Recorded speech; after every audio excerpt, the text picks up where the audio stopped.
भगवान के नाम पत्र पहाड़ी की चोटी पर अकेला एक घर खड़ा था। वहां से घाटी और नदी का सुंदर दृश्य दिखाई देता था। चारों ओर खेत फैले हुए थे, लेकिन यह एकमात्र घर था जो उस पूरे क्षेत्र में मौजूद था। उस छोटे से घर में लेंचो अपने परिवार के साथ रहता था। वह खेतों को देख रहा था। खेत जो बारिश की कमी के कारण सूख रहे थे, लेकिन उनमें अभी भी मक्का और सेम की फसलें खड़ी थीं। वर्षा का पानी ही उनकी एकमात्र आशा थी। खेत की जुताई पूरी हो चुकी थी और अब फसल को सिर्फ पानी की जरूरत थी। हर सुबह आकाश की ओर देखता और सोचता कि अगर आज बारिश हो जाए तो फसल बहुत अच्छी होगी। रसोई में उसकी पत्नी खाना बना रही थी जब उसने सुना कि लेंचो कह रहा था कि अगर भगवान इस बार अच्छी बारिश करवा दें तो सब ठीक हो जाएगा। पत्नी ने मुस्कुराते हुए कहा कि भगवान हमारी प्रार्थना जरूर सुनेंगे। बच्चे आंगन में खेल रहे थे जब अचानक हवा ठंडी हो गई और बादल आसमान में घिरने लगे।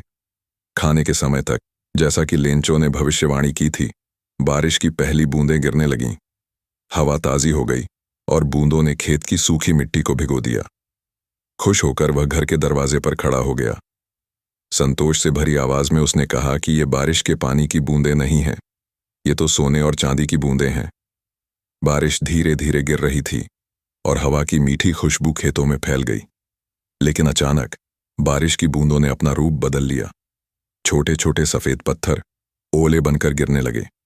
पहले तो वे छोटे थे, लेकिन धीरे धीरे वे बड़े होते गए। कुछ ही देर में पूरा खेत सफेद चादर से ढक गया। ओलों ने मक्के और सेम की पूरी फसल नष्ट कर दी। मक्के के पौधे झुक गए, बेलें टूट गईं और खेत पूरी तरह बर्बाद हो गया। यह 1 घंटे तक चला और फिर अचानक जैसे आया था वैसे ही चला गया। खेत तबाह हो चुके थे, कोई भी फसल नहीं बची थी। लेंचो अपने बेटों से कह रहा था कि हमारी मेहनत खत्म हो गई, अब हमें भगवान ही बचा सकते हैं। उस रात पूरा परिवार उदास बैठा था। सब कुछ खत्म हो चुका था। भूख अब उनके दरवाजे पर थी, लेकिन लेंचो के मन में एक आशा थी, भगवान। रात भर सोचने के बाद उसने एक निर्णय लिया। अगली सुबह वह भगवान को एक पत्र लिखने बैठा। उसने लिखा कि अगर भगवान उसकी मदद नहीं करेंगे तो उसका परिवार भूखा मर जाएगा।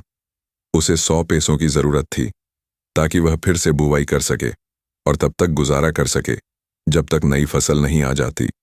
पत्र के आखिर में उसने अपना नाम लिखा, आपका भक्त लेंचो। पत्र लिखने के बाद उसने उसे लिफाफे में डाला, टिकट लगाया और उसे पोस्ट ऑफिस में डाल दिया। डाकघर में पोस्टमास्टर बैठा था। जब उसने भगवान के नाम पत्र देखा तो उसे बहुत दिलचस्पी हुई। पहले तो वह हंसा, लेकिन फिर लेंचो के विश्वास से प्रभावित हुआ। कितना अटूट विश्वास था उस आदमी का। पोस्टमास्टर ने एक योजना बनाई। वह और उसके साथी मिलकर लेंचो के लिए पैसे इकट्ठा करेंगे और उसे भगवान की तरह भेजेंगे।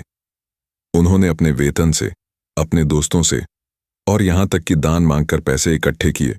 हालांकि वे सिर्फ 70 पैसों ही जुटा पाए। फिर भी उन्होंने पैसे एक लिफाफे में डाले और लेंचो को भेज दिए।